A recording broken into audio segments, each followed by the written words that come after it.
Now I'm joined in the studio by Charles Mwandarika. He is NEC member and the Progressive Teachers Union of Zimbabwe, Harare Metropolitan Chairperson. Good evening to you, Mr. Mwandarika, and welcome to the program. Thank you, Rombi. Wonderful to have you along. We are also joined by Mr. Taungana, Ndoro, Director of Communications and Advocacy with the Ministry of Primary and Secondary Education. Mr. Ndoro, good evening and welcome along to the program. Thank you so much. This evening we want to delve into a very, very important issue when it comes to our bundles of joy, our children, and how they're faring in school. So this evening we are looking into the aspects around the exclusion or expulsion of students from class, from education, for not paying their school fees. Now, we understand that the Ministry of Primary and Secondary Education has made it clear that this is a violation of the students' constitutional rights, but it seems that this is not happening, and we are trying to get to the bottom of this, the ministry's view on the issue, as well as just really digging deeper to understand why teachers and headmasters continue to exclude students, if that is the case. Let me start off with you, Mr. Ndoro. Perhaps in unpacking this position, what are some of the policies or guidelines that the Ministry of Education has issued regarding the exclusion of students from learning for non-payment of school fees? Thank you so much for that important question, and let me reiterate that it is the constitutional right of every Zimbabwean to receive basic education. And when we're talking of basic education, we're talking of primary and secondary education right up to Form 4. Mm-hmm. It is constitutional, and according to the Education Amendment Act of 2020, it criminalizes anybody who sends away children for non-payment of fees. Even the Honorable Minister this year has issued the statutory instrument 13 of 2025, which emphasizes also that there is no child that should be sent away from school for non-payment of fees. Let us be very clear as to why that piece of legislation is there. It is there because the contract between of payment of school fees is between the parent or the guardian and the school. Let me repeat. The contract is between the parent or guardian and the school, which means that the child must not be affected by non-payment of school fees, because the child has to enjoy their constitutional right to education. The right to education is a fundamental human right for everyone in Zimbabwe. Therefore, if a school has got a problem with a parent who has not paid school fees for their child, they must engage the parent or even take any measures, including legal measures, to recover the school fees from that parent. During the time that those negotiations or bargaining is going on, the child should not be affected. The child should still be in school. Look at a scenario where a parent fails to pay school fees for 1 month, and you have sent away that child from school for that month. Then the parent comes up with the entire school fees for the term, comes and pays. How are you going to gain the lost time of the child in terms of receiving quality education? This is why this policy says no child should be affected by the issues of non-payment of fees. There are other measures that schools should take in order to recover school fees. They can even engage debt collectors. They can even go to the civil court and recover their money from the parents. They can even engage the services of legal practitioners in order to recover their school fees. But during this legal or this litigation process, the child should not be affected.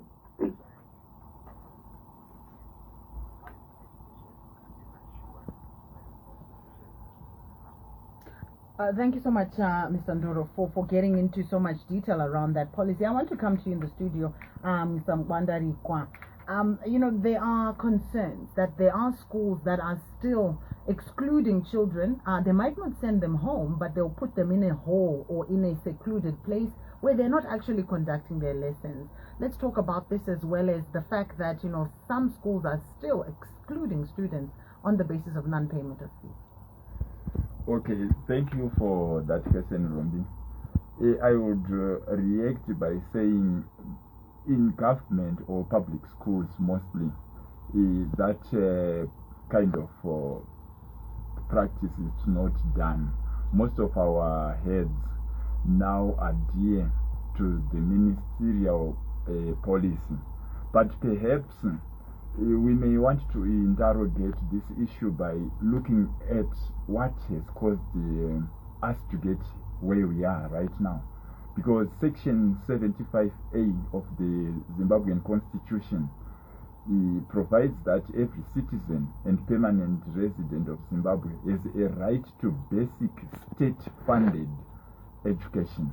So I think this is where our problems start. We don't have a state-funded basic education, which is actually provided for in the Constitution of Zimbabwe. Now, the government, what it has done is to relegate this responsibility to parents. And now parents, some of them have challenges here and there, and the practice, mostly in high-density areas, is the parent is supposed to come to the school to explain their situation if they have not managed to pay the fees before the opening of the schools. And most of our parents are not doing that. Now you have heads having to juggle and see how they can keep the school operational. Yes, it is very unfair to exclude children, and it's a good thing that most of our heads are no longer doing it. It was done as a way of bringing the parent to the school, and you will see that most of our schools now, they take the legal route, though it has its own challenges, because the first challenge is that it's a long process. That's one. Two, in the courts, the parent is talked to, and sometimes they come up with payment plans that are not workable. You are head of a school. You need resources for you to deliver quality education, and the resources are not there. And even the policy, we don't have anything against the policy.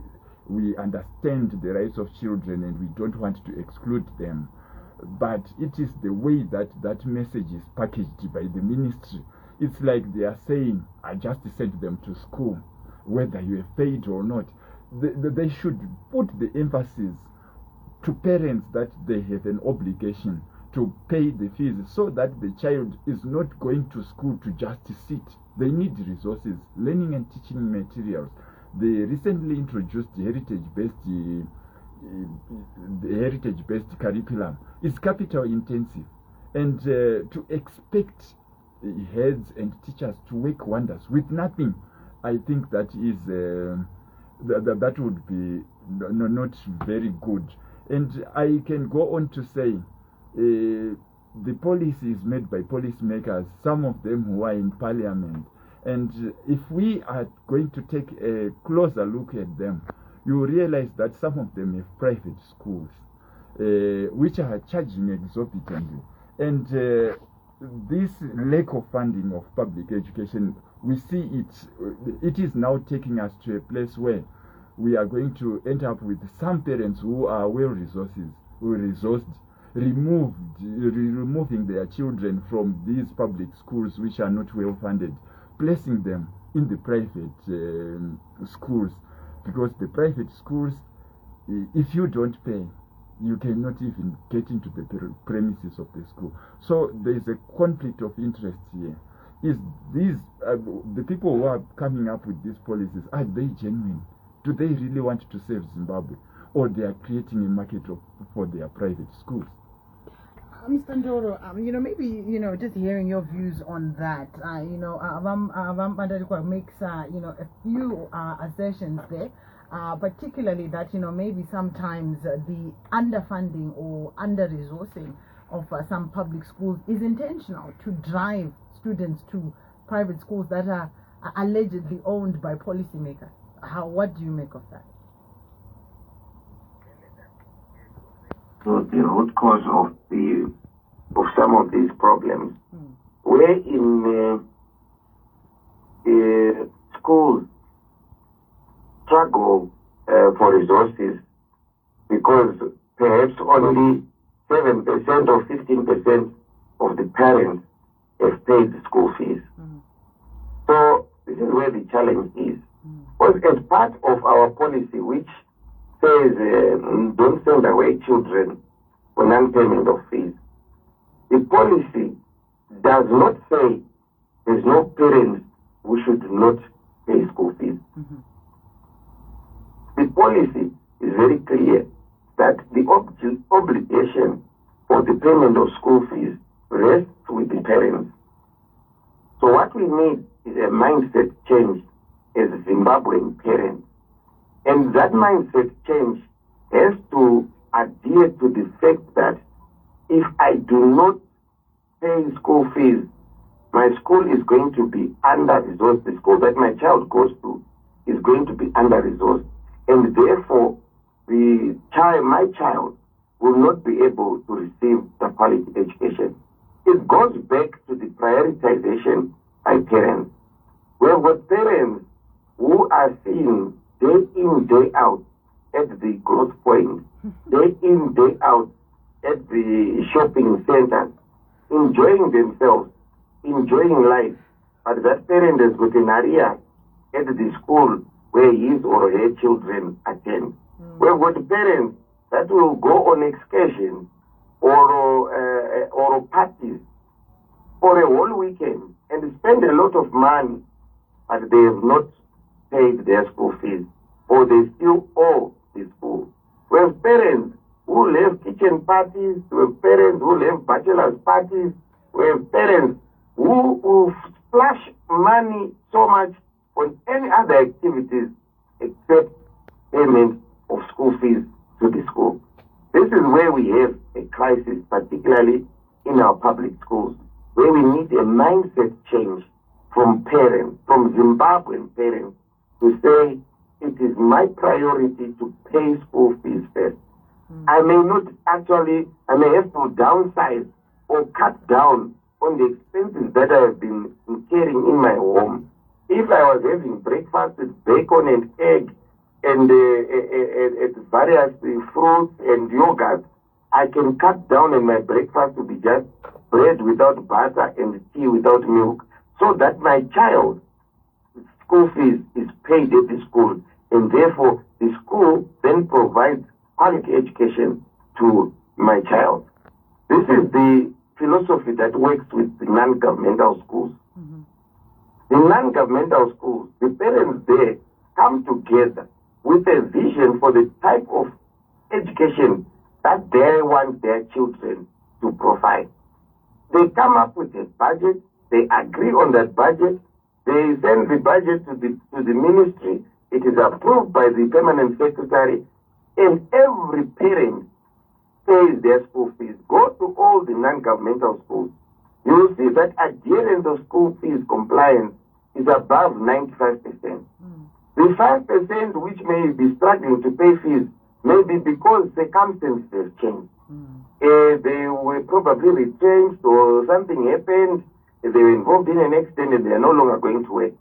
And even though those parents who end up not being able to afford the non-governmental school, they normally move their child to the public school.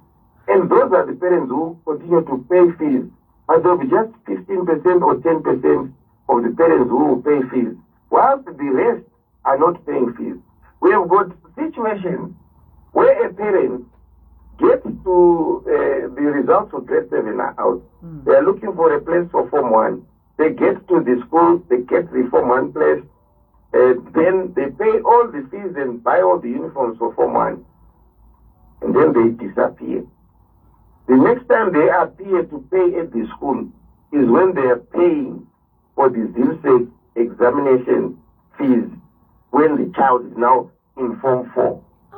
That child then goes on to write, and even results are produced.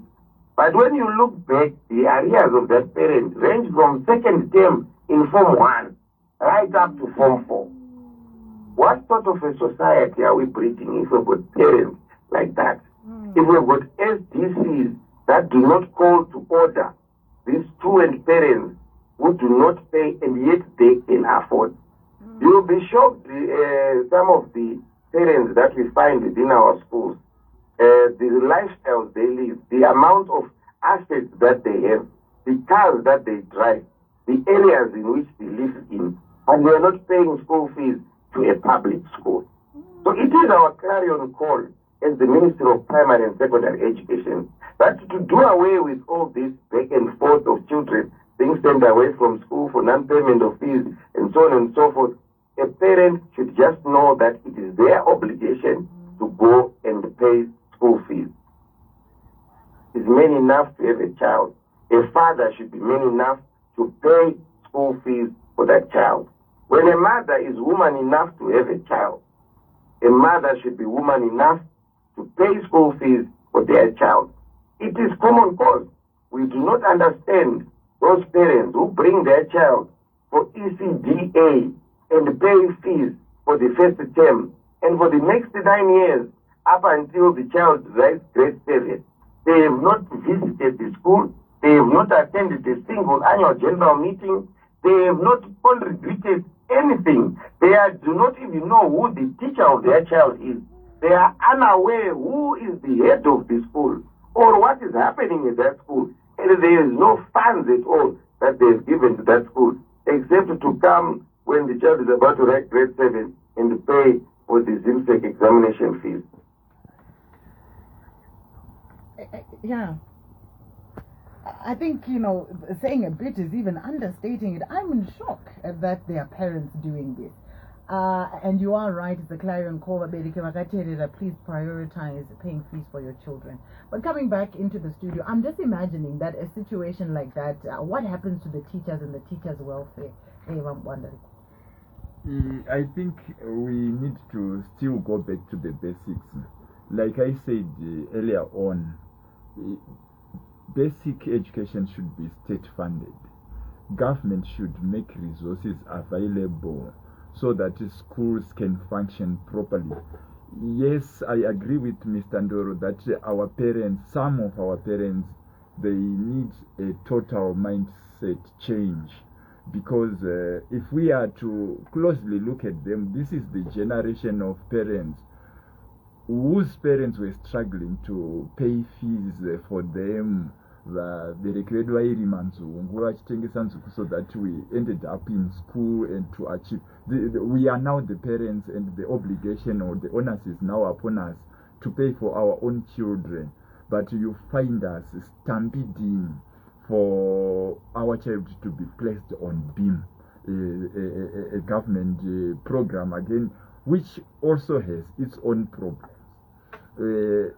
I find it very difficult. We were 8 in the family. Our parents, my mother was a peasant farmer, while my father worked as a general hand in industry. We all went to good schools.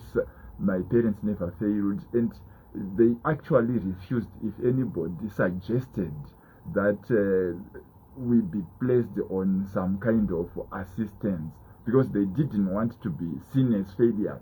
But nowadays you see a 30-year-old couple. The husband is 30, the wife is 27, 28, so bright, they look so well, they eat well, and they are stampeding with a 70-year-old granny who has grandchildren whose parents have died. They want to be in the same program for BEAM, which in any case is not also coming, because government, we have it on record that the last BEAM disbursements were made to schools in 2022. And even if it were to come now, I think it has been overtaken by time. So heads of schools are placed in a very difficult place where they have to juggle to make sure that at least there's some kind of learning that is happening. This is why sometimes you would hear of stories of some going to the extent of excluding some learners, which is not professional. Their hearts are bleeding, but they have come to a situation where they have to have the school running, but the parents are not coming in to fund. So I think our government, our policymakers they should bring together stakeholders so that we can come up with a funding model. This country is not a poor country. Why not say the mining entities, they are drawing out a lot of minerals which are worth a lot of money. We have enterprises, mobile phone operators, they are making huge monies through data and what the services they provide. Why not say these entities perhaps contribute 1% of their profits so that it goes to funding education? The government, we are signatories to the Dakar framework, which stipulated that 22% of a budget should go towards education. And our calculations show that we have not reached that level.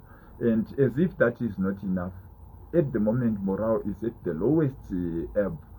Our teachers have become beggars. Prior to October 2018, teachers were getting around $540, but a policy was enacted which then brought in the local currency, and somehow the salary was circumcised to a fraction of the PDL. And it is very difficult for a teacher today to be motivated or to do their work here wholeheartedly. So all these challenges require government to bring together. If they are saying they have their own challenges, at least bring stakeholders so that we can discuss and see what we can do so that our education goes back to its former glory. We used to, soon after independence, we did well. And we beat so many countries. This is why you have Zimbabweans all over the world doing so well, exceptionally well. So it means there's something that we are missing and that we should do as a nation to ensure that our education sector is brought back to normal. Quite a lot coming out there. Perhaps, and if I'm getting you right there, Wandarigo, you are positing a sort of education levy that is paid by mining companies and so on to subsidize for some of these gaps in the education sector.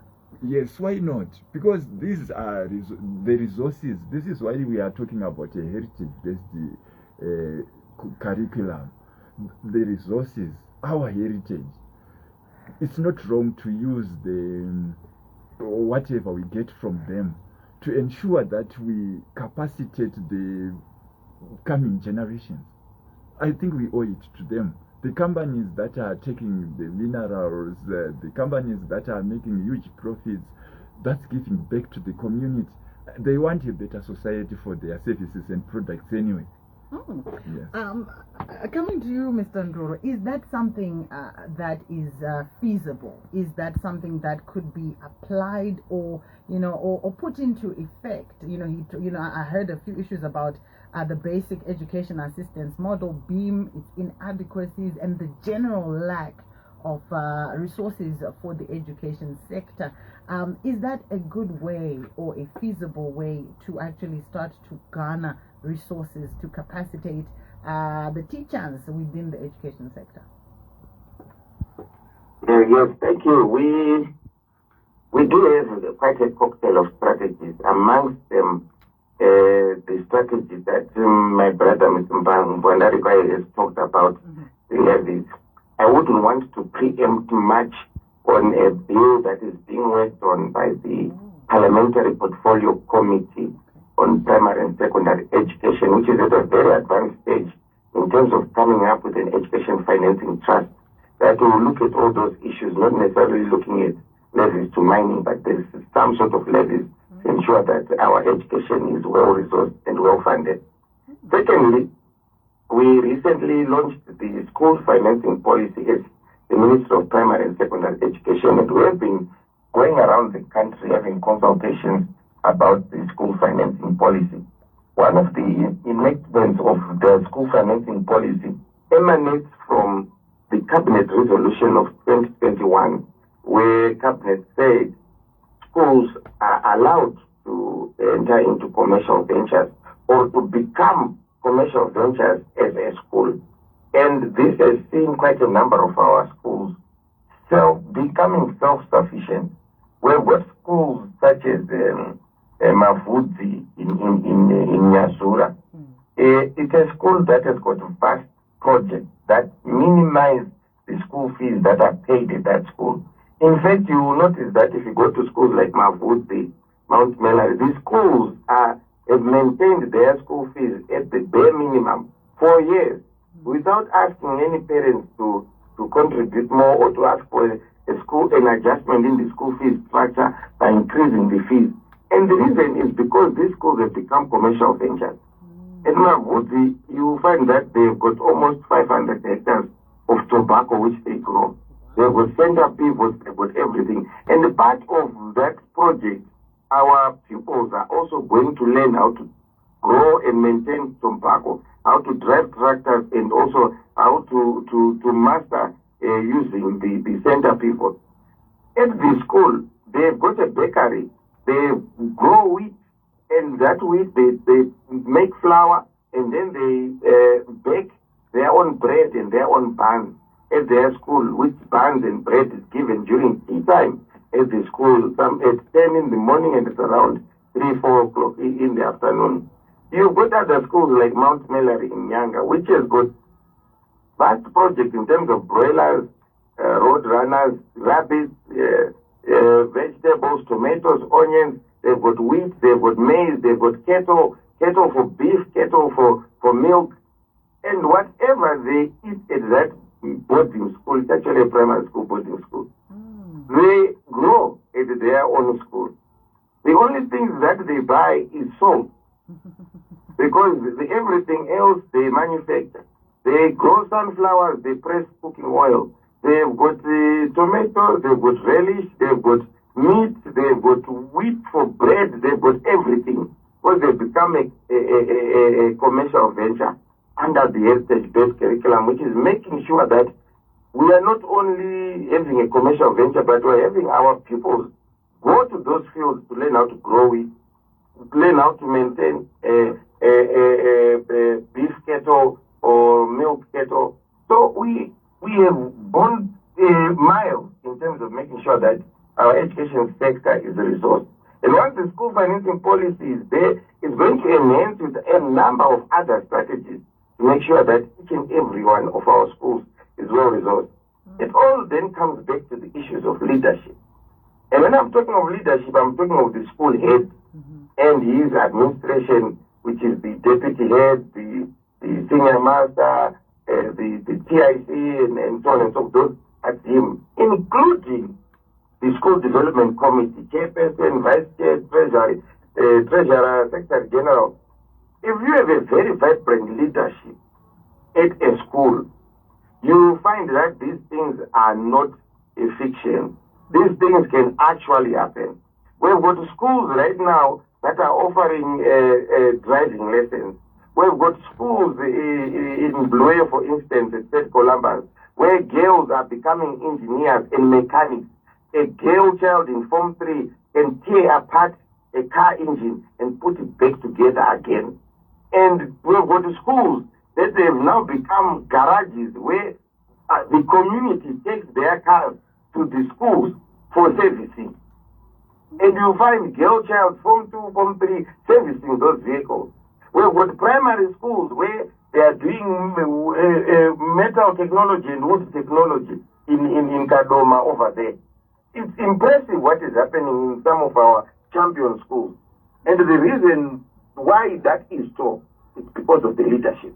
And it is also because of the parents who have got their children at those schools. So if you notice that another school is flying high, as parents, you should also ask yourself, why can we not do the same? And I'm not talking of schools because they're in urban areas and others, they've got access to other amenities. No, I'm talking of schools which have a distance of 3 to 5 kilometers apart. At one school, it's almost dead.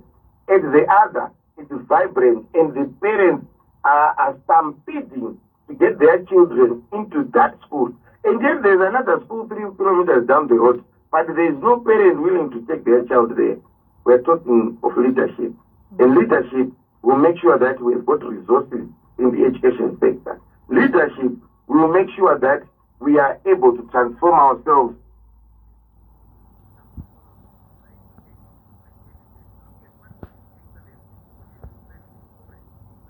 Is doing in Zimbabwe, building it brick by brick. Look at the beautiful Trababalas interchange, the former Mbuti there. Look at the Mashingo Bedbridge Road.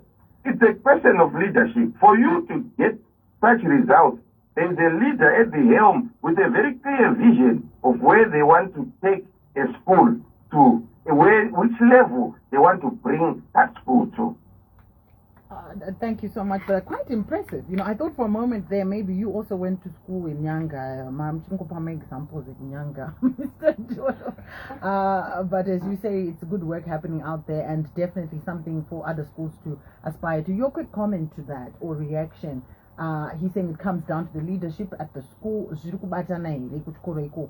and that visionary, or you know, understanding that you can actually have your own ecosystem, grow your own food, make your own bread. Yes, what Mr. Ndoro said there is quite impressive, but I should be quick to say we are still guided by some policies that may prohibit some of the activities that school heads may want to employ.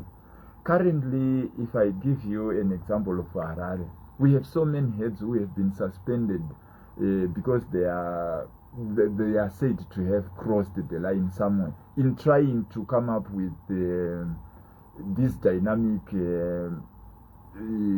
what can I say, these dynamic actions to ensure that their schools are running.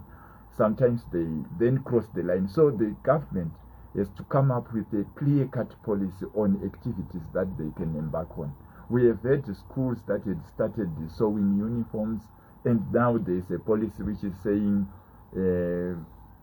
schools should not sell school uniforms, because some had now gone to the extent of saying every child should buy from the school as a way of raising funds, for example. So I think we need to, the ministry needs to come up with a proper document that will guide people in, so that they don't cross the line and lose their jobs along the way.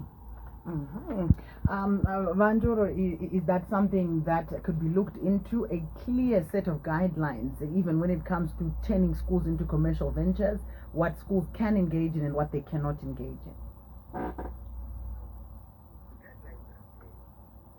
To just touch on the issue of school uniforms. When a school has decided to get into a commercial venture where it wants to sell its school uniforms, when it gets into a commercial venture, in order to sell to the market, it should remember that it is now in competition with the market. So a school that sells school uniforms should know that I should be cheaper than the market down there towards the Gulf market in Harare. I should be cheaper than the other big players that have been traditionally providing school uniforms. But the reason why the heads that Mr. Mwandarika has talked about, who were let go of their duties, is because they became corrupt. They became corrupt. They started selling a blazer for $60 when in the market it's probably $35 or $30, or even $25. So if you are in a business venture, remember that you are competing with the market. And if you are doing it at the school and you sell your blazer for $20, and in the market it's 35, it's $30. You don't even need to convince parents that they come and buy at the school. They will come to the school on their own and they purchase that uniform at the school. The problem comes when you then make the price exorbitant. You make it $60, and then you force parents to come and buy at the school. Then the ministry comes and investigates and then realizes that your sister as the head of the school is the one that is the company that produces the material that you are used to get the school. So it's all a whole network of nepotism and corruption, in which you are then taking another half or 50% of the profit, which you then pocket. Yes, you'll be let go because you are being corrupt.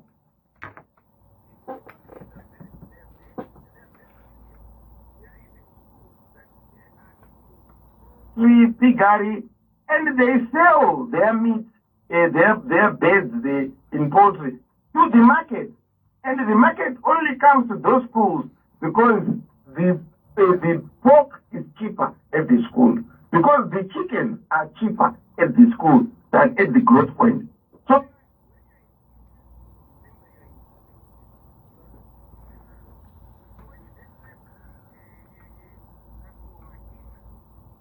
in the abuse parents or abuse your office, yes, you'll be let go.